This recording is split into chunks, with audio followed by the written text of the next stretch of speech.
Mēs jau vakar runājām par to, cik Rīga ir svarīga vieta, kur analizēt pasaules notikumus un piedāvāt risinājumus. Un pirmajā dienā jau parādījās pirmās idejas, kopīga rīcība, sajūta, ka Eiropā jāstāv zem sava lietu sarga, proti jānosargā pašai sava drošība. Šodien meklēsim vēl idejas, jo tie risinājumi, kas nāk no šīs telpas, jo mēs redzam arī šo ambīciju līmeni šajā telpā, un tas ir būtiski, lai tas parādos arī Briselē pie transatlantiskā galda un pasaulē. Runāsim arī par mazo izaicinājumu globālo dimensiju. Un tagad mēs sāksim pirmo diskusiju šorīt. Tā ir diskusija par to, vai neitralitāte ir ģeopolitiski novecojusi. Neitralitāte, vai tā šobrīd ir svarīga? Un es aicināšu Ianu Bondu, Eiropas reformu centra direktora vietnieku, kurš vadīs šo diskusiju. Liels paldies, Kristīne, un liels paldies arī jums visiem, ka esat ieradušies tik agrā rītā, tik skaistā rītā šeit, Rīgā. Vienmēr ir prieks būt šeit, bet ir īpaši tad, kad rudens šeit ir tik skaists. Es atzīstu, ka neitrālte it nemaz nav tāds temats, par ko es esmu daudz domājis pirms 2022. gada. Biju pieņēmis to kā pašsaprotamu, ka ir zināms skaits neitrālu vai neiesaistījušos valstu Eiropā, bet dažām no tām neutralitāti pastāvīgo kā Šveice, Austrijai to uzspieda, piemēram, un dažas bija izvēlējušās būt neitrālas situacionālu apsvērumu dēļ, bet var pārdomāt, ja uzskatīt, ka tas nepieciešams, kā piemēram Somija. Un es pat domāju, ka visas valstis izdarīja šīs izvēles geogrāfisku un politisku apsvērumu dēļ, un domāju, ka tas ir vislabākais veids, kā aizsargāt savu drošību. Un iespējams, ka no cilvēks, kas ir strādājis apvienotās karalistes delegācijā NATO, es reizēm esmu domājis, vai tās ir kā neizmanto par velti to aizsardzību, ko NATO nodrošina Eiropai.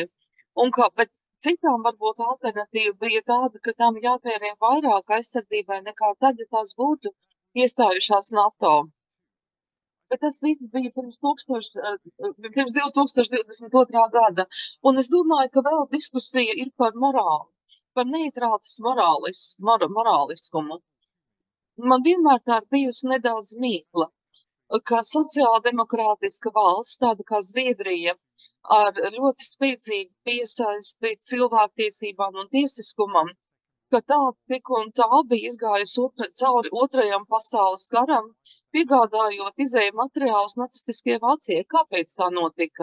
Bet es domāju, viss šis jautājums par to, vai ir iespējams būt neitrālam, neiesaistītam modernajā Eiropā, protams, skatījums uz šo jautājumu mainījās pēc Krievijas iebrukuma Ukrainā 22. gada februārī. Un mēs redzam pārmaiņas, ko tas izraisīja.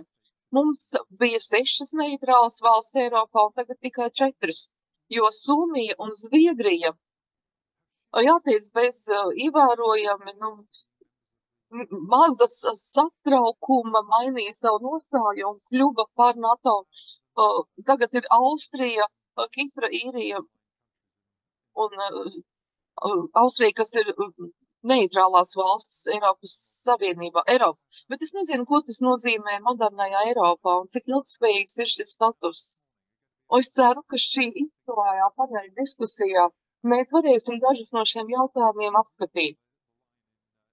Un es iepazīstināšu jūs te pa kreisi, ir Julians Lindlijs French, Alpen Group priekšsēdētājs, Europa Analytical priekšsēdētājs direktors Nīderlandē. Viņš arī bijis Londonā labu laiku, es domāju, tas noderēs šajā diskusijā. Un Kanādas ārlietu institūta biedrs tad Viola Gingerina no Vašingtonas Just Security vecākā redaktore. Just Security ir tiešsaistes fórums drošības, demokrātijas, ārvalstu, ārpolitikas un tiesību analīze. Pētniece Ņujorkas Universitātes juridiskajā fakultātē. Un arī kādreiz dzīvojusi Baltkrievijā. varbūt tas nav ļoti tieši saistīts ar šo visu diskusiju, bet tas ir, protams, interesanti. Un tad pavisam tālāk pa labi no manis, bet nu ne politiskā ziņā, kā vakar kāds sacīja, ir Rihards Kols, kādreizējais Latvijas Saeimas ārlietu komisijas priekšsēdētājs un šobrīd Eiropas parlamenta ārlietu komitejas un ārlietu tirzniecības loceklis Eiropas parlamentā. Es sākšu ar to, ka vaicāšu Džulianam. Nu, tīri praktiski, ko nozīmē būt neitrālam? Kad neitralitāte ir laba izdzīvošanas stratēģija valstī, un kad tā nav laba stratēģija? Proti, kāpēc Šveicē nav neviens iebrucis jau pārsimts gadus? Un kāpēc neutralitāte neaizsargāja Beļģiju 40. gadā? Paldies, Ian, labrīt visiem! Es, kad ieraudzīju, ka man jābūt šajā diskusijā, ka gandrīz vai tā, ka tagad Čingishanam jārunā par ziedu izkārtošanas mākslu. Es nedomāju, ka mums jāpielīdz ar neutralitāti neiesaistīt. Jo tieši šajā domājot par šo paneļu diskusiju, pirmais bija, vai mēs runājam par Ukrainas nākotni, vai Ukraina var būt neitrāla? Nē. Vai mēs vispār runājam par Eiropas Savienības nākotni, vai Eiropas Savienība var būt neitrāla? Nē, vara ir vara. Un Ukrainai ir, protams, bet arī vienmēr ir tas svarīgais atrašanās vieta, un te mēs paraugāmies uz Beļģiju. Beļģija traucēja Vācijas imperialistiskajai armijai ceļā uz Franciju 40. gadā.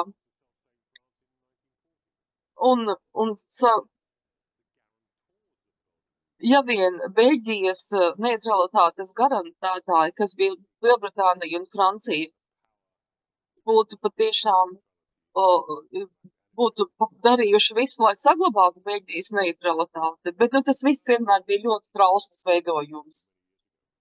Un tad tas arī. Un savukārt kā Šveices pārstāvis reiz Briselē es vadīju sanāksmi par NATO principiem, un man vaicāja par Šveices neutralitāti.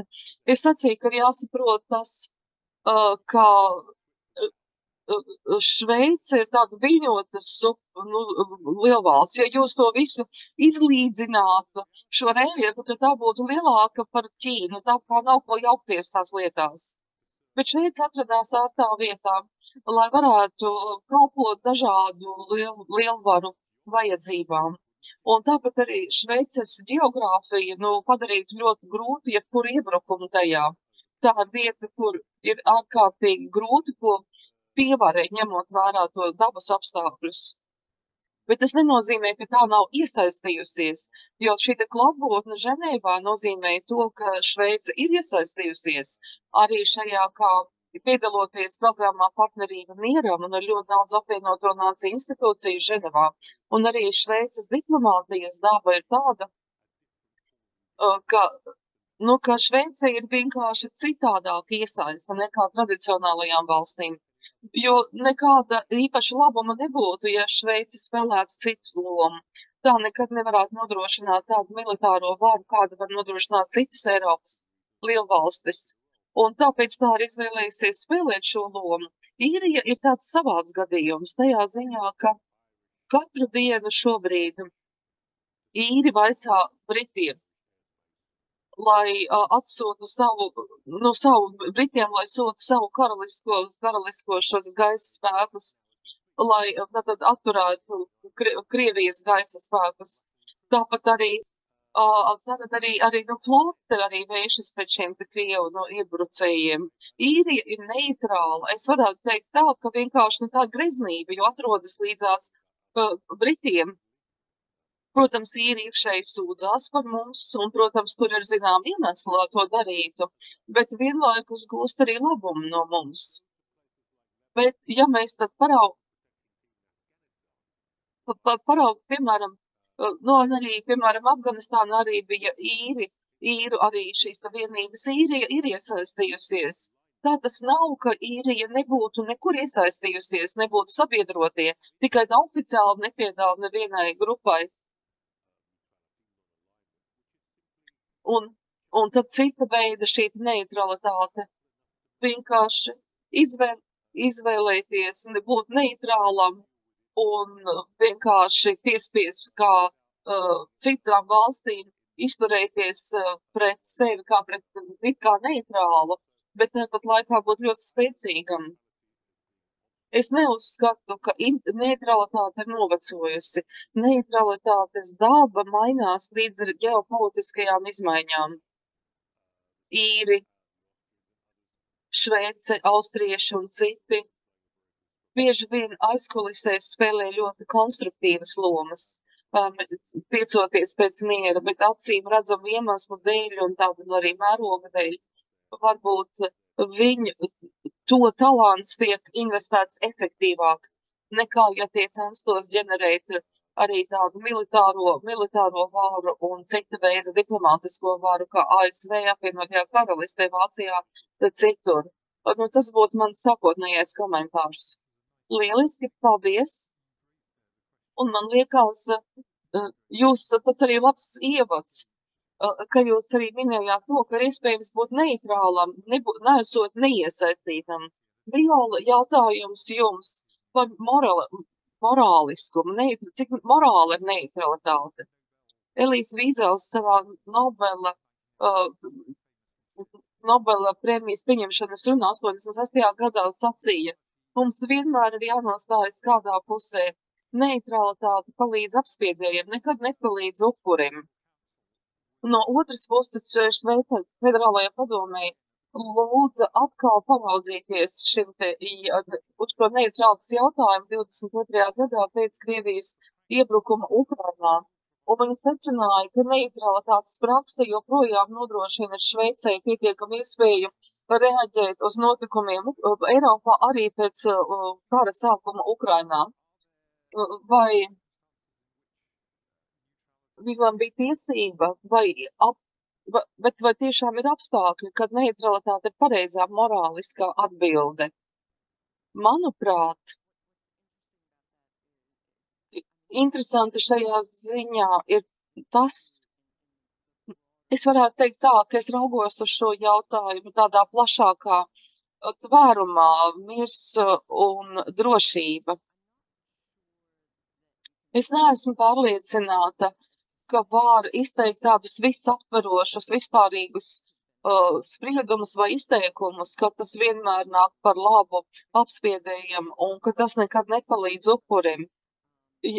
Jo tā kā Julians arī sacīja, ja mēs paraugāmies uz Šveici un to lomu, kādu Šveice ir spēlējusi tādā plašākā šajā drošības un miera kontekstā, tur ir loma tiešām sekmējot mieru un arī uzņemot institūcijas, kuru nolūks ir novērst konfliktu un tiešām risināt konfliktus un mazināt konfliktus, ja tie parādās.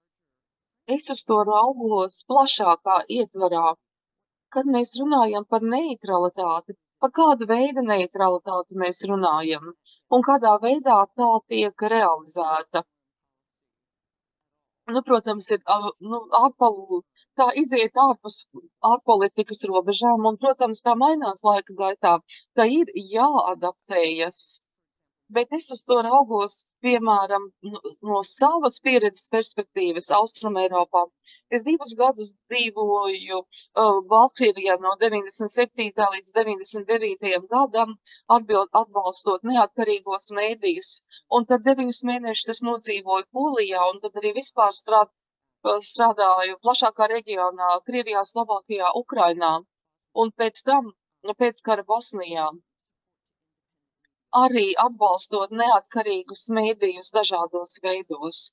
Un tas, ko es tur redzēju, bija tas, ka vienmēr mainījās ārpolitika, gan Savienoto valstu ārpolitika.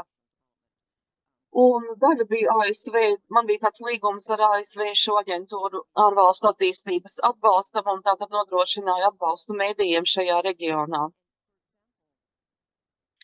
Un, piemēram, ja mēs paraugām, kāds bija ASV ASV izdevumi neatkarīgi mēdīju atbalstam, un ja mēs salīdzinām to, nu, teiksim, salīdzinājumā ar iedzīvotāju skaitu, tas bija pretējais Baltkrievijā un Bosnijā. Baltkrievijā $3 miljoni, 3 gados 12 miljoni iedzīvotāju. Bosnijā 12 miljoni iedzīvotāju, un tur bija iedzīvotāji apmēram 3 miljoni. Kāpēc šāda disproporcija? Jo Bosnija bija tāda pievilcīga valsts šajā ziņā.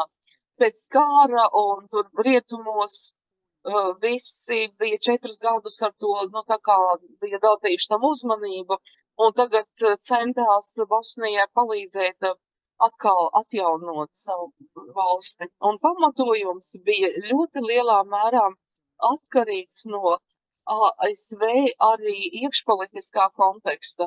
Un tas pats ir sakāms arī par tām valstīm, kas pieņem neutralitātes pozīciju. Laika gaitā tas mainās. Atkarībā arī no iekšējās politikas un no ģeopolitiskā konteksta. Un morāls jautājumi lielā mērā ir ar to saistīti. Es domāju, ja mēs vērtējam neutralitātes nostājas efektivitāti, tad kaut kādā mērā mums ir arī jāvērtē, ko šī valsts dara, ne tikai militārajā jomā, ne tikai politiskajā jomā, bet arī daudzās citās jomās, diplomātijā, attīstībā, arī vispār, arī konfliktu risināšanā un mieru nodrošināšanā. Un ja valsts grib ieņemt neutralitātes pozīciju, ko tas nozīmē šo valstu attiecībām ar kaimiņiem, ar plašāko pasauli? Un es domāju, ka tā ir ļoti sarežģīta šāda mozaīka mīkla. Un, protams, laika gaitā tai ir jāpielāgojas, bet arī valstis ir pakļautas ne tikai vēlētāju iegribām, bet arī politisko līderu pašu iegribām, jo vēlētāju griba seko, vai tas uz labu vai ļaunu, politiskai pozīcijai. Ja tā ir pietiekami spēcīgi noformulēta. Un tagad es atceros, piemēram, par Afganistānu, kad prezidents Obamas stājās savā amatā. ASV elektorāts bija noguris savu no Afganistānas tajā brīdī, tā mēs varam teikt. Bet joprojām vēl bija iespēja, vismaz daži cilvēki tā domāja, ka tur varētu panākt pārmaiņas. Un administrācija ļoti ātri izveidoja pētniecības grupu, lai izlemtu, kā virzīties uz priekšu. Un beigās prezidents izlēma par šādu plānu mēģināt tā kā atkal sūtīt atpakaļ, tātad, lai būtu armija Afganistānā, bet reizē pētniecība tomēr nosaka laika limitu. Izrādījās, ka laika limits ir kļūda. Un tas kaut kādā veidā tiešām parāda, kāda ļoti sarežģīta arī iekšē politikas dinamika pastāv. Un tas arī ilustrē to, kā viss šīs lietas mainās laika gaitā.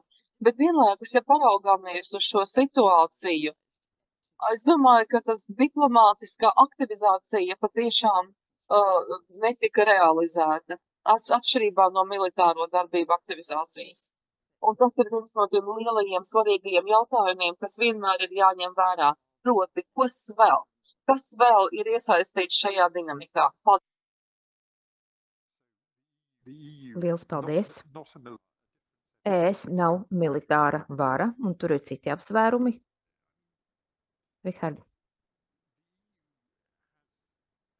ES ir savstarpējās aizsardzības klauzula 42.7.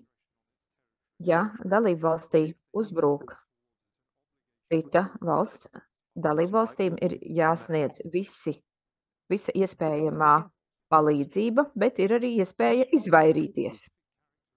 Ka tas neietekmē vai neietekmēs noteiktu dalību valstu aizsardzības un drošības politiku. Vai šīs 4 valstis uzskata, ka, teiksim, apstākļos, ja Latvijai, piemēram, uzbruktu, vai viņas varētu teikt, ziniet, mēs jums nevaram palīdzēt, jo ja mēs palīdzēsim jums, tad mums ir jāpalīdz arī agresoru valstī. Kāda varētu būt šī te evolūcija, kāda varētu būt šo 4 atlikušo neitrālo valstu neutralitātei? Vai ES ir kaut kāda lielāka loma aizsardzības jomā, vai tas ir savietojums ar šo te tradicionālo neutralitāti, kāda ir dažām dalību valstīm? Labdien! Paldies! Man tiešām patīk teikt šos vārdus, Bonda kungs. Nu, kamēr jūs negaidat, ka es miršu, tad tikmēr varat mani tā saukt. Tātad sākšu ar to, ka, kā man zināms, NATO ir galvenais drošības garants Eiropā, un tā tam būtu arī jāpaliek. Un ES ir citāda struktūra, un ir arī citi uzdevumi, kas attiecas uz 42. panta 7. punktu, jau pati šī numerācija parāda, cik svarīgs šis pants ir, un NATO savukārt tas ir 5. pants. Tas tā pavisam īsi ieskatam. Bet kas attiecas uz ES neutralitāti kopumā, mums ir jāatskatās vēsturē, jo vēsture ir svarīga. Jāsaka, kā šis termins vai šī parādība jau ir morāli novecojusi. Jūs jau minējāt Beļģiju un to, ka ķēzars teica, ka, ziniet, šis līgums jau nav tā papīra vērts, un tas pats attiecas arī uz citām valstīm 2. pasaules kara laikā. Varētu atsaukties uz valsts sekretāru Dalsu, kurš norādīja, ka neutralitāte kļūst aizvien vairāk morāli novecojusi, un tad mums bija 56. gads, un kopš tā laika mums aizvien plašāk tiek izmantotas starptautiskās tiesības, tāds milzīgs pieaugums ir bijis. Un 21. gadsimtā, ja kāds saka, ka mēs esam neitrāli, tā ir tāda liekulība, jo jebkurā gadījumā ir kaut kāda pienākuma atbilstoši ANO hartai, tas starptautiskām tiesībām, piemēram, ANO harta ir jāaizsargā, agresors ir jāsauc pie atbildības un tā tālāk. Vai šādos apstākļos var teikt, ka kāds ir neitrāls, jo tomēr ir šīs starptautiskie pienākumi, kas attiecas uz vēsturi. Ja neutralitāte pēc definīcijas. Jāsaka, varbūt tas vairāk attiecas uz mazām valstīm, lai tās saglabātu savu neatkarību un suverenitāti, šo te objektivitāti, neiesaistītos kaut kādos notikumos. Un 20. gadsimts mums ir parādījis, ka, ja jūs pārdodat neutralitātes dvēseli, tad neutralitāte kļūst par liekulību. Un, protams, piemēri var patikt vai nepatikt, ja mēs redzam Zviedriju, ko pārdod dzelzs rūdu vācu nacistu Vācijai, un tas bija priekšnosacījums viņu neutralitātei. Šveice turēja vācu zeltu. Kāda neutralitāte? Paskatoties uz 21. gadsimtu, un ja mēs runājam tieši par Krievijas agresiju,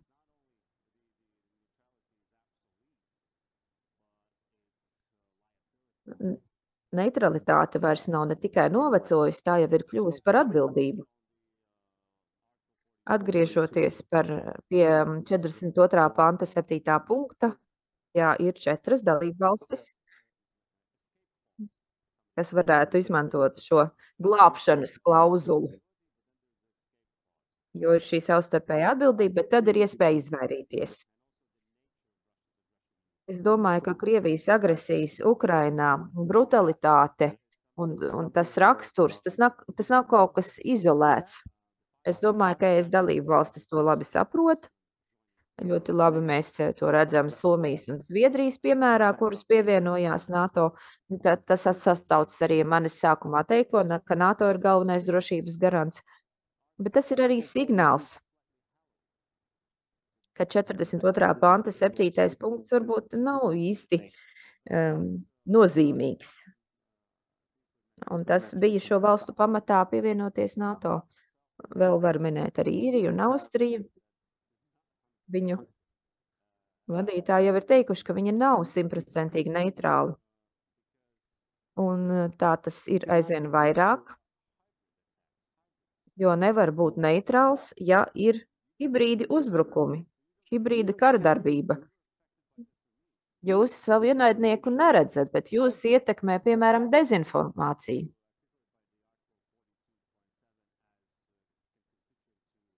Un atbilstoši 42. panta 7. punktam arī šāda veida uzbrukumi var būt daļa no kopējās aizsardzības reakcijas. 42. panta 7. punkts ir izmantots tikai vienreiz 2015. gada teroristu uzbrukumu Francijā rezultātā. Un tad mēs varam redzēt, kā tas praksē varētu izskatīties. Bet es varētu teikt, ka kopumā es uzskatu, ka neutralitāte tas jau ir tāds novecojis jēdziens. Varam arī par to runāt arī jautājumu un atbilžu sesijā. Ja mēs runājam par neutralitāti, tad ir svarīgi aizsargāt arī kandidātus. Mēs jau redzējām, kas notika karā, Balkānu karā, un pēc kara ES piešķīra kandidātu valstu statusu Balkānu valstīm. Un pirmo reizi Ukrainas gadījumā kandidātu valsts status tiek piešķirts valstī, kurai ir aktīva kara darbība. Attiecīgi jūs jau uzreiz vairs neesat neitrāls.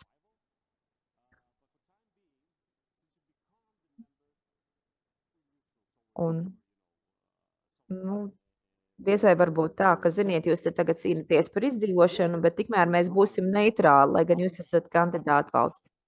Šī visu notikumu rezultātā Malta, Kipra, Īrija un tā tālāk, šīs valstis vairs nav neitrālas. Kandidātu valsts status tas nav kaut kas vienkārši formāls.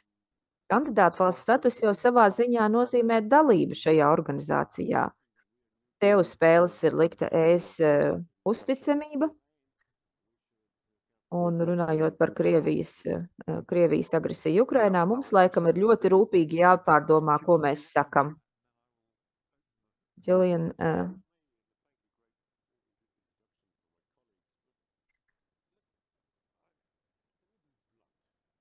es izteikšos tieši. Mani tiešām nogurdina šīs konferences, kur saka, ka NATO jādara tas un mums jādara tas, bet nekas nenotiek. Es gribētu teikt, ka mēs esam izvēlējušies būt neitrāli Ukrainas karā.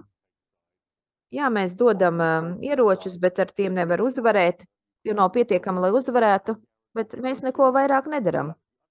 Vai mēs esam izvēlējušies palīdzēt Ukrainai, lai tā uzvarētu un tādējādi garantētu arī Latvijas aizsardzību? Es esmu sarakstījis šo lielisko grāmatu par samērīgu cenu, un tur tiek runāts par to, ka Lielbritānija nemaz tik ļoti neizmanto savas iespējas NATO, tā apdraudot Latviju, piemēram, vai citas līdzīgas valstis. Mēs runājam par to, cik lieliski ir NATO, un te es negribu teikt, ka tas attiecas tikai uz neitrālām valstīm. Pat tās augtās neneitrālās valstis kļūst aizvien egoistiskākas, tām nav solidaritātes, tās runā par iesaisti un saskaņošanu, bet politiski principā notiek tiek īstenota šī neutralitātes politika. Tad varbūt neutralitāte nevis kļūst mazāk populāra, bet aizvien populārāka. Ļoti interesanti. Tagad varbūt dosim vārdu Pabrika kungam, kurš grib uzdot jautājumu.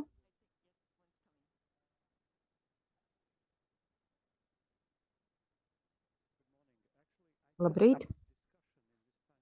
Manuprāt, šī paneļa diskusija ir svarīgāka nekā mums varētu šķist. jo šeit mēs redzam šo saikni starp dažādām lietām, proti neutralitāte, morāle un vērtības. Es gribētu teikt, ka vērtības mūs motivē, kā valstis, kā cilvēkus, morāle mūs ierobežo, un ja mēs paskatāmies uz to, kas notiek Ukrainā, skatāmies caur šo prizmu, tad es gribētu teikt, ka Eiropas Savienības jēdziens, kura vienmēr ir teikusi, ka šī ir vērtību savienība, nu, kad mēs pievienojāmies kā valsts 2004. gadā, tika runāts, ka mēs pievienojamies vērtību savienībai. Un šodien mēs redzam, ka notiek Krievijas karš pret rietumiem, un mūsu vērtību sistēma tiek apdraudēta, tās nozīme tiek mazināta, jo mēs šīs vērtības neīstenojam. Mēs morāli nerīkojamies tā, kā tiek gaidīts. Un es pilnībā piekrītu Rihardam. Mums bija šīs it kā 4 neitrālās valstis, bet kā jūs varat būt neitrāli, ja jums ir tādas pašas vērtības kā Eiropas Savienībai, vai tā ir neutralitāte? Un tad, protams, vēl runājot par šīm vērtībām, par šīm morāles gaidām, kad neutralitāte kļūst par noziegumu? Un tātad, cik daudz palīdzēt? Nu, teiksim, nevienu valsti vārdā nesauksim, bet ja valsts X nedod otrai valstī atļauju iedot ieročus Ukrainai, jo tur ir kaut kādas skrūvītes, ko tā ir ražojusi. Kas tā ir morāla, vai tas ir atbilst starptautiskai politikai, vai tas jau ir noziegums? Ja mēs ejam pa ielu un redzam, ka kāds sit kādu citu cilvēku, un tad es saku, ziniet, mums ir tādas lielas vērtības, es te būšu neitrāls, es neiejaukšos, nu, ziniet, atvainojiet. Turpiniet sist. Kurā brīdī tas kļūst par noziegumu? Rihard, jūs gribat atbildēt? Mēs vēlamies, lai būtu ātra dalībvalstu politiķu rīcība. Es varbūt negribētu tik negatīvi novērtēt. Ja mēs paskatāmies uz Somiju un Zviedriju vēsturiski, tad vēsturiski šī izmaiņa bija tāda vienā acu mirklī. Milzīgi šīs tādas, varētu teikt, tektoniskās pārmaiņas. No Šveice. Nu, mēs saprotam, kas notiek, jo mēs esam savā ziņā frontes līnijas, mums jāturpina izdarīt šis spiediens. Un ja joprojām būs šī jaunā tendence, kad vairs nesaka, mēs esam neitrāli, mēs atbalstām mieru, bet visi pārējie tie jau tie kara kurinātāji laikam, un tas vispār viss ir saistīts ar mūsu vērtībām. Pat tādas valstis kā Šveice, tas izteicās ļoti diplomātiski. Bet es domāju, ka vajadzētu būt sarakstam ar valstīm, kas joprojām piegādā komponentus Krievijas reķetēm, un šis saraksts ir jāpublisko. Un tad cilvēki teiks, ziniet, mēs te esam neitrāli, bet ir jau ok, ka tur skolas bombardē un tā tālāk. Šāds politisks spiediens būtu jāizdara arī starp citu uz tautām. Šveice jau ir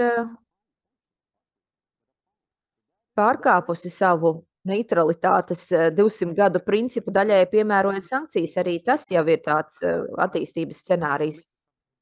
Nu, interesanti punkti, un man liekas, ka tas ir saistīts arī ar kolēģis teikto. Varbūt, ka mēs to varētu vēl sīkāk apspriest. Nu, tā tad, ja mēs skatāmies uz kopējo tādas valsts kā Šveices ieguldījumu, nevar skatīt tikai atsevišķus elementus. Varbūt, ka mēs nedaudz maldinoši teikt, ka šī situācija ir tāda pati, kā tad, kad kāds sit kādu cilvēku uz ielas. Nu, ja pārstāvat tādas neitrālas valstis, varbūt kā Šveice, vai var teikt, ka, ziniet, mēs daram noteiktas lietas, jā. Profesor Kungs saka, varbūt pie manas mājās to varētu apspriest. Nu, ja mēs paskatāmies uz šo situāciju, tad ir ļoti daudz šādu jautājumu.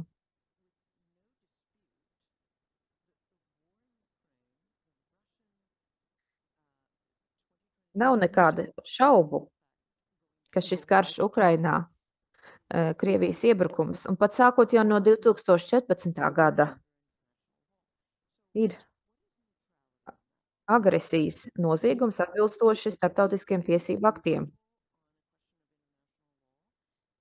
Tad ir jautājums, kas ir neutralitāte? Kāda ir šī neutralitāte atbilstoši starptautiskām tiesībām? Un kur mēs dosimies tālāk?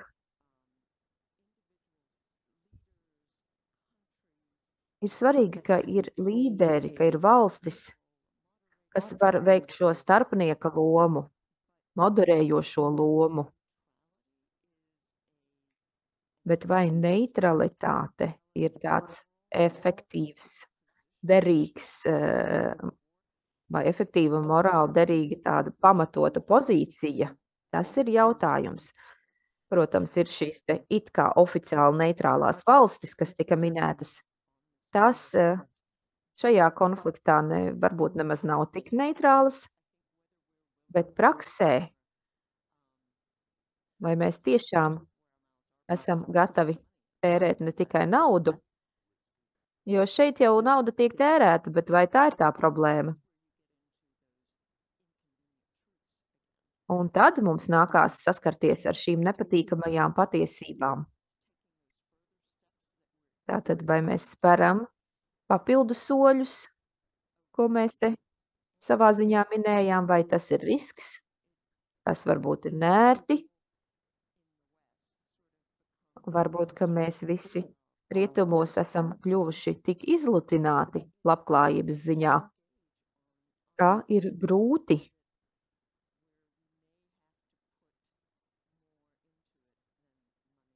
iesaistīties tādu jautājumu risināšanā, kur ne tikai nauda un ieroči nepieciešami. Tātad 2 jautājumi. Pirmie 2 jautājumi. Paul Bremlu, apvienotās karalistes vēstnieks Latvijā. Es biju Turkmenistānā 2 gadus vēstnieks, un šī valsts arī ir neitrāla, to apstiprināja ANO, un ir viens tāda svētkarība galvenie, kas veltīta šīs valsts neutralitātei. Un domājot par tiem dažādajiem likteņiem, kad bija šī okupācija, kad beidzās šī okupācija Padomju Savienības, tā kā 3 Baltijas valstis ļoti entuziastiski un momentāni devās uz rietumiem, Ukrainai un Moldovai bija sarežģītāks ceļš, bet arī būtībā virzījās tajā pašā virzienā. Baltkrievija izvēlējās citu ceļu, bet Centrālā Azijā situācija bijusi pavisam citādāka. 5 visas valstis ir pieņēmušas kaut kāda veida neutralitāti vai niansētāku skatījumu. Un man interesētu paneļa diskusijas dalībnieku viedoklis par iemesliem. Kāpēc ir šādas atšķirības? Vai tāpēc, ka Eiropā ir tāda bināra izvēle NATO vai Krievija, bet Centrālā Azijā tāpēc, ka tur ir daudz sarežģītākas tādas izvēles. Un kāpēc ir atšķirīga pieeja? Un es esmu it kā tādā neitrālā, tādā stūrītī. Man ir Īrijas un Šveices vēstnieki tepat līdzās arī. Paldies, Paul. Ja. Es esmu Īrijas vēstniece šeit Latvijā, un mans jautājums, jā, būs, bet arī, protams, man ļoti patīkam šeit būt kopā ar pārējiem vēstniekiem. Bet, manuprāt, paneļa diskusijā nav pārstāvēta neitrāls valsts balss, un ja tā būtu, es būtu saglabājusi neitrālo klusumu. Bet tika pateikt tā ļoti spēcīgi šajās prezentācijās vairākas lietas, kas ir svarīgas. Un ir svarīgi to uzsvērt, lai novērtētu vai saprastu to, kur tāda valsts kā Īrija atrodas savā politikā. Diskusijas un arī kā te tika raksturota Īrijas neutralitāte. Bet svarīgais ir tas, ka Īrija ir militāri neitrāla, bet ne politiski neitrāla, un to ir svarīgi atcerēties. Ir ļoti dažādi elementi abos šajos blokos, un mēs cenšamies būt aktīvi un iesaistīti globālajā līmenī. Un Īrijas tauta ir īpaši noteikuši to kā savu vērtību sistēmu, un es teiktu, ka tās ir Eiropas vērtības, cilvēktiesības, tātad starptautiskās tiesiskās kārtības aizstāvēšana, cilvēktiesības, attīstības programma, arī mūsu iesaiste, arī mieru uzturēšanas operācijās. Bet tas ir ļoti dziļi jau iesakņojies Īrijas sabiedrībā un notiek ļoti dzīves, aktīvas diskusijas, un arī par to, kāda ir mūsu loma pasaulē kā globāla dalībnieka. Un savukārt mans jautājums ir jūsu darbības jomās. Cik lielā mērā iekšpolitikas izpratne, kāda pastāv neitrālajās valstīs, ir saprotama vai tiek pausta, un varbūt kā to varētu izmantot vēl vairāk nākotnē. Jūs tā kā to pieminējāt, es labprāt uzklausētu vairāk jūsu viedokli. Es domāju, ņemot vērā, cik daudz mums ir palicis laika, atbildēsim uz šiem jautājumiem. Un labrīt, Mārtiņš Mišels, Šveices vēstnieks Latvijā. Un jā, es nepiekrītu savam draugam Rihardam par to, ko viņš sacīja par neutralitāti. Šveice ir ANO arī drošības padomē un katru nedēļu paudusi savu viedokli arī attiecībā par Ukrainu un arī teikusi Krievijai, mēs esam teikuši Krievijai, kāda ir mūsu pozīcija. Un tieši šī iemesla dēļ, tāpēc arī, ka mēs piemēram Eiropas Savienības sankcijas, mēs esam nedraudzīgo valstu sarakstā, ko sastādīja Maskava, un tur mēs esam ļoti labā kompānijā. Un jā, patiešām jautājums ir, ko darīt, ko iesākt ar neutralitāti, un Šveicei tas nav pašmērķis, tas ir rīks. Un diskusijas par neutralitātes novecošanos, Šveice ir bijusi gana ilgi neitrāla, jau 19. gadsimtā un 20. gadsimta sākumā jau to dzirdētu, kā neutralitāte ir novecojusi. Es esmu novērojis to, ka Šveice pieņēma Eiropas Savienības sankcijas un neitrālās šīs te grupas, bet arī daži to neizdarīja, ieskaitot NATO dalībvalstis, un Šveice organizē konferences, jūnijā bija Ukrainas miera samits, mēs organizējām to kopā ar Ukrainu, bija vairāk nekā 100 organizācijas un valstis Šveicē, un es domāju, ka to būtu grūti izdarīt, ja Šveice būtu izvēlējusies citu nostāju. Un varbūt te mans jautājums. It īpaši, ja runājam par valstīm uz dienvidiem, kurš diskusija lielā mērā ir bijusi par Eiropu, bet man šķiet arī ļoti interesanta tā doma, un varbūt tā arī izplatās pasaulē. Daudzas valstis atbalsta starptautiskās tiesības, bet negrib izvēlēties, kurā pusē nostāties. Un varbūt neitrālas valstis kā Šveice var spēlēt kaut kādu lomu, lai arī mudinātu šīm valstīm iestāties par starptautiskām tiesībām un kopējo labumu. Vai jūs gribētu komentēt tagad vai atbildēt uz šiem 3 jautājumiem? Jo mums ir palikuši 13 minūtes vairs tikai.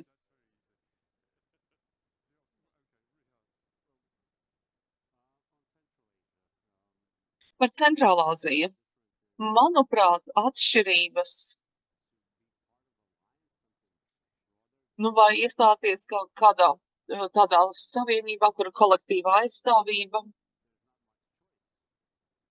Nav īpaši daudz izvēles. Tur ir Krievija, un tur ir Ķīnas aizvien pieaugošās ambīcijas. Protams, tas nav jāizmanto kā attaisnojums. Kā mēs arī šobrīd, piemēram, šī sankciju apiešana, vislielākās problēmas ir tieši Centrāla Āzijas valstīm. Es neminēšu nevienu konkrēti. Es nezinu, vai mēs esam tādā pozīcijā, ka varam tās vainot vai nē. Protams, nepieciešams tāds ilgtermiņa skatījums. Jā, Centrālā Azijai bija izšķiroši svarīga loma cīņā pret starptautisko terorismu, un arī ir bijuši partneri šajā. Bet atkal varbūt mēs atgriežamies pie neutralitātes. Lielais izaicinājums ir tas, ka mēs šajās kolektīvās aizsardzības savienības locekļi, mēs arī sludinām savas vērtības kā kopiena, bet ja kāds ir pilnīgi viens un ir pienākumi, ko nosaka starptautiskās tiesības, es tiešām nemeklēju kaut kādus attaisnojumus. Es nosodu arī šo lēmumu nearestēt Putinu, kas patiešām grauja starptautiskās krimināltiesas jurisdikciju un autoritāti. Un es domāju, ka tas ir skaidrs signāls, ka viņi grib būt neitrāli, vai tas ir tāds signāls, mēs esam neitrāli. Un šī valsts apdraud un nepilda savus tiesiskos pienākumus un arī pavērš uguni uz sevi, jo es aicinu Eiropas Savienības līmenī piemērot Mongolijai sankcijas, jo mums ir jāpilda, jāievēro tie likumi, kurus esam parakstījuši, un par īriju. Protams, šī nav viegla diskusija arī iekšpolitikā, to es zinu. Un premjerministrs sacīja, ka tik daudzādā veidā ir notiek tāda piemērošanās. Varbūt vēlāk mēs varam parunāt Otrā pasaules kara laikā. Arī īrija sūtīja savu līdzjūtību arī Hitleram. Un šobrīd īrija izsaka līdzjūtību Irānas miesniekam. Visa Eiropas Savienība to nedara. Es nezinu, ko tas signalizē. Vai tas signalizē to, ka mēs gribam būt draugos ar visiem, bet vai mēs gribam nonākt tajā brīdī, kad Putins aizies mūžībā, un ko tad? Mēs arī izteiksim līdzjūtību Krievijas tautai? Reizēm patiešām tas rada tādu neizpratni varbūt ne politiķiem, bet sabiedrībai kopumā. Kur tad īsti mēs stāvam?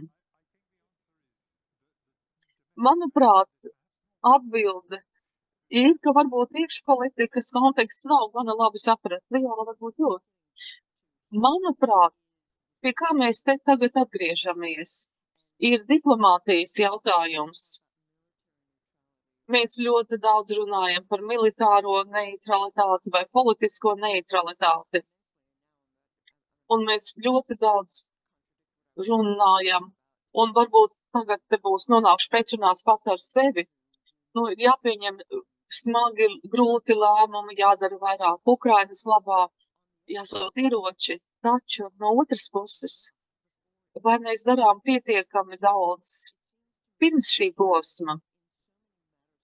Man šķiet, ka tik daudzos tajos ārpolitikas un konfliktu jautājumos mēs nevirzamies uz priekšu pietiekami ātri un spēcīgi diplomātiskajā jomā un burtiski arī šajā attīstības jomā, lai novērstu, lai mēs nepieļautu, ka mēs nonākam šādā situācijā. Savienotajās valstīs aizsardzības sekretāri, es domāju, ka vismaz sākot no Roberta Geitsa un arī pēc tam nākamais, viņi devās uz Kapitoliju kalnu un savās tikšanās ar kongresa pārstāvjiem viņi visu laiku prasīja vairāk finansējuma tieši diplomātijai un attīstībai. Jo viņi teica, dodiet mums vairāk diplomātu vai vairāk ieroču. Un mēs šobrīd nodrošinām vairāk ieroču. Un es atceros, kāds tolaik Pentagonam bija vairāk juristu nekā valsts departamentam bija diplomātu. Es atceros, viņi tolaik arī tā sacīja. Un te mēs esam. Labi, paldies. Varbūt vēl citi jautājumi. Francijas vēstnieks, un tad ir kungs kaut kur tā pēdējās rindās. Un tad kungs ir uniformā. Liels paldies! Esmu jaunais Francijas vēstnieks Latvijā. Un bet es neesmu paneļdiskusijas dalībnieks, tāpēc es varu pievērsties tam jautājumam. Papildus neutralitātei, kas ir ļoti svarīga diskusija, kā jūs pierādījāt, vai mums arī nevajadzētu būt jautājums šo daudz valstu šīs savienības, par ko runā arī valstis no dienvidiem. Piemēram, ir valstis, kur diversifikācija ir būtiskāka, te mēs runājam ne tikai par ekonomiku, bet ģeopolitiku. Un valstis cenšas dabūt labāko no vairākām pasaulēm. Mēs nerunājam tradicionālo neutralitāti, bet dalība dažādās savienībās. Es jau redzu, ka skatos dalībnieku māju. Un tad tas kaut ko nesaka par to, cik ticami mēs esam savās darbībās. Paldies, Marti! Pasio laikraksta redaktors no Somijas. Kā soms es gribētu īsi norādīt, ka neutralitāte Somijai gadu desmitiem ilgi nebija jautājums par viedokli vai izjūtām vai politiskām diskusijām. To diktēja vai noteica vajadzība. Un mūsuprāt, šī paneļa diskusija arī ir mazliet novecojusi, jo Somija pievienojās NATO tik līdz tie kauliņi sakrita pareizajās vietās. Varbūt tā bija pēdējā iespēja mums. Un arī pirmais brīdis un pēdējais brīdis, kad mums tas bija iespējams. Un lai kaut kas tas notiktu, lai Krievija atkal būtu haosā un vāja un iestrāgus Ukrainā. Un es esmu ļoti pateicīgs visiem Ukrainas aizstāvjiem, jo viņi stājas pretīm Krievijas spēkiem. Krievija bija vāja. Mums vajadzēja arī, lai Zviedrija mums pievienojas. Zviedrija gadu desmitiem ilgi nebija gatava. Te ir vēl viens jautājums, par ko varbūt Zviedrijas eksperts varētu ilgi apspriest. Protams, arī Savienotajām valstīm vajadzēja atbalstīt šo lēmumu. Un vajadzēja mainīties arī Somijas tautas viedoklim. Un tiklīdz tas bija iespējams, šis viedoklis mainījās. Un es nedomāju, ka tas bija kaut kas mega pārmaiņas vai haotiskas pārmaiņas vai pēkšņas. Tas bija Somijas tautas viedoklis, ka mums ir jāaizstāvas un mums ir jābūt drošībā, un to mēs darām tagad. Labi. Un šeit lūdzu jautājumu. Latvijas aizsardzības atašais Ukrainā un Moldovā. Krievijas agresija. Te mēs redzam, ka uzbrukums Melnajā jūrā, lai nonāktu Piedņestrā. Tas bija ļoti bīstami. 20. oktobris pēc 2 dienām būs prezidenta vēlēšanas Moldovā. Un arī būs referendums attiecībā par iestāšanos Eiropas Savienībā. Šobrīd Moldovas konstitūcijā ierakstīts, ka valsts ir neitrāla, un viņi gribētu to mainīt. Un man ir jautājums, vai ir izmantoti visi diplomātiskie līdzekļi, lai palīdzētu šai valstī, lai tā netiktu ietrauta šajā karā, un lai tā izturētu un kļūtu par Eiropas Savienības dalībvalsti. Un tagad pēdējie 2 jautājumi. Klās, Vitman Potsdamas universitātes. Man šķiet ļoti būtisks tas, ko Kola kungs iepriekš sacīja. Un patiešām diskusijas par neutralitāti, kuras kādreiz šķiet nedaudz akadēmiskas, tomēr šīs diskusijas ir saistītas ar pilnīgi izkropļotu izpratni par mieru vai koncepciju. Un mēs redzam arī Vācijā Zāra Wagenknecht, kas agrāk aizstāvēja komunistu platformu. Un vairākās zemēs tā bija apbrīnojumi panākumi. Un viņas savukārt vēlēšana šis lozungs bija karš vai miers.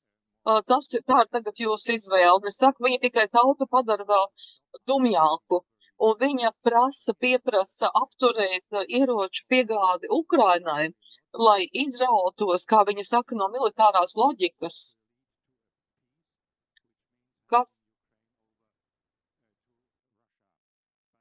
Un viņas miers nozīmētu atdot Ukrainu Krievijai. Bet kristiešu sociāldemokrāti ir atkarīgi no viņas, lai veidot koalīcijas, lai galēji labos AfD nepieņemtu koalīcijās. Tad mēs redzēsim, ka koalīcijas līgumos vai vismaz preambulā šiem līgumiem šajās 3 austrumu Vācijas zemēs atspoguļosies šis sakropļotais priekšstats par mieru. Es nezinu, kā Vācija un NATO un Eiropas Savienība var būt neitrāls. Tā tas būtu katastrofāli. 1 minūte. Es gribu pateikt kaut ko pavisam vienkāršu, kā tik līdz neitralitātei. Un, protams, ir iespējams būt neitrālam, bet nevar būt bez aizsardzības neaizsargātam. Un ņemot vērā to situāciju, kādā mēs esam spiediens Eiropas neitrālajām valstīm, Īrija, protams, jautājums ir, var būt neitrāls, bet vismaz jābūt spējīgam pašaizstāvēties. Un Īrija to ir sapratusi, arī 2. pasaules kara laikā bija armijas spēki. Un savukārt Austrijā jautājums ir, ja jūs gribat būt neitrāli, tad jums ir jābūt spējīgiem pašaizsargāties, gan domājot par institucionālajām, gan militārajām struktūrām. Tas ir tas pamats. Lai kāds varētu būt efektīvi neitrāls, ir jābūt spējīgam sevi aizstāvēt. Tas ir pamats. 30 sekundes katram no jums, es tiešām raugos pulksteni. Vēstnieks sacīja, ka šī spēle, šis vārds tika minēts vairāk, bet šī ir ļoti bīstama spēle. Jūs runājāt arī par šo daudzpusējo iesaisti, bet tā nevar kļūt vēl viens tāda metafora par tādu samierināšanu. Neitralitāte dod lielu varu. Un tā ir specifiska un pielāgota konkrētajai valstī. Un šīs pašas valsts pasaules skatījumam, es nedomāju, ka pastāv viena vispārēja neitralitāte.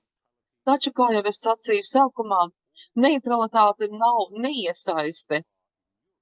Visas valstis tik tālu Eiropā ir, pat tās, kuras ir neitrālas valstis, ir ļoti iesaistītas starptautiskajā drošībā.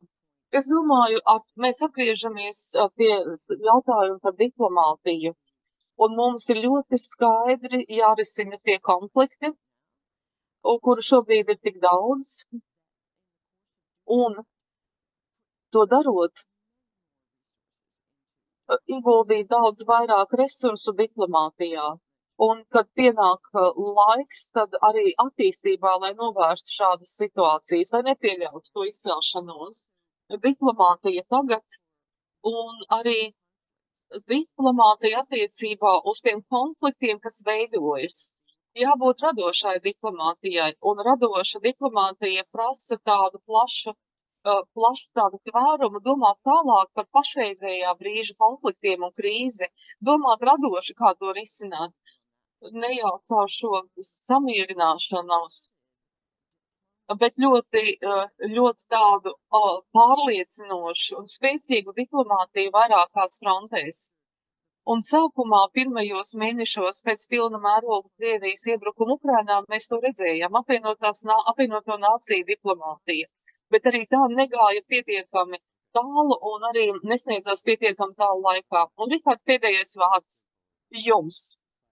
Tas būs ļoti vienkārši. Miers caur spēku. Kolektīvie rietumi, kā Putins saka, kaut kā tiek teikts, ka mēs varam tikai caur spēku kaut ko panākt. Attiecībā par Moldovu, tur ir jautājums ne tikai par referendumu, bet tas ir jautājums par kā uzsākt iestāšanās sarunas, jo te vairs nav nekāda neitralitāte. Tā kļūst jau par daļu no Eiropas Savienības, ārpolitika, arī aizsardzības politika un tā tālāk. Arī būs Gruzijā tuvojas ļoti būtiskas vēlēšanas, un, protams, arī Vācijā. Un šis formulējums izvēlēties mieru vai karu, tas tiek tieši tas pats, kas tiek darīts arī Gruzijā. Izvēlieties, vai jūs gribat iznīcināt tādu pašu situāciju, kā iznīcinātā Ukraina vai plaukstošu Gruziju. diplomātija vienmēr funkcionēs un būs kaut kur aizkulisēs, protams, es par to nešaubos, ka ir kontakti gan starp ASV un Krieviju kaut kādā ziņā, bet mums izvirzīt kaut kādus noteikumus attiecībā uz Ukrainu, mēs vairs neesam šajā situācijā. Diplomātija nenozīmē pieņemt sakāvi. Man ir jābeidz šī diskusija, jo esam nedaudz jau pārtērējuši atvēlēto laiku. Kā diplomāts un aizsardzības diplomāts, es teiktu, ka diplomātija ir vieta, bet arī ir jārunā klusi, un tad var pakļaut lielu skatuvi. Liels paldies gan paneļdiskusiju dalībniekiem, gan arī klausītājiem par iesaistīšanos. Paldies!